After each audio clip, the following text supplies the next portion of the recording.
Voici l'audio du commentaire concernant Éphésiens, chapitre 3, les versets 14 à 21. C'est pourquoi je fléchis le genou devant le Père, de qui toute famille dans les cieux et sur la terre tire son nom, afin qu'il vous donne, selon la richesse de sa gloire, d'être puissamment fortifié par son esprit dans l'homme intérieur. Que le Christ habite dans vos cœurs par la foi, et que vous soyez enracinés et fondés dans l'amour, pour être capables de comprendre, avec tous les saints, quelle est la largeur, la longueur, la profondeur et la hauteur, et de connaître l'amour du Christ qui surpasse toute connaissance, en sorte que vous soyez remplis jusqu'à la toute plénitude de Dieu. Or, à celui qui, par la puissance qui agit en nous, peut faire infiniment au-delà de tout ce que nous demandons ou pensons, à lui la gloire dans l'Église et en Christ Jésus, dans toutes les générations, au siècle des siècles. Amen. Commentaire. Être rempli jusqu'à la toute plénitude de Dieu. Pour cela, il nous faut connaître l'amour du Christ, qui surpasse toute connaissance. Je continue avec qui surpasse toute logique humaine, toute science, tout ce que l'homme peut penser ou imaginer. Qui peut penser donner son Fils unique pour aller sauver des gens qui pensent n'avoir besoin de rien?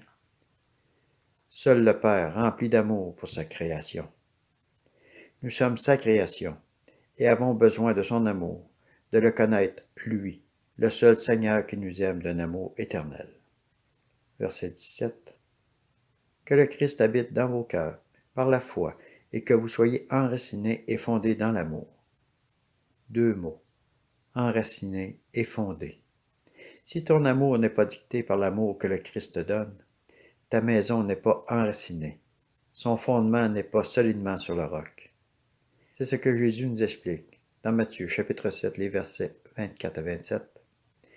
Ainsi quiconque entend de moi ces paroles et les met en pratique sera semblable à un homme prudent qui a bâti sa maison sur le roc. La pluie est tombée, les torrents sont venus, les vents ont soufflé et se sont portés sur cette maison. Elle n'est pas tombée, car elle était fondée sur le roc. Mais quiconque entend de moi ces paroles et ne les met pas en pratique sera semblable à un homme insensé qui a bâti sa maison sur le sable. La pluie est tombée, les torrents sont venus, les vents ont soufflé et se sont abattus sur cette maison. Elle est tombée et sa ruine a été grande. La base solide, c'est Christ et l'amour qu'il nous donne pour marcher dans sa volonté ici-bas. Merci Seigneur Jésus pour ton amour et ta grandeur. Continue la transformation du cœur et le renouvellement de chacun de tes enfants, pour que ton œuvre se continue et grandisse sur cette terre. Que ton nom soit glorifié, Seigneur Jésus. Amen.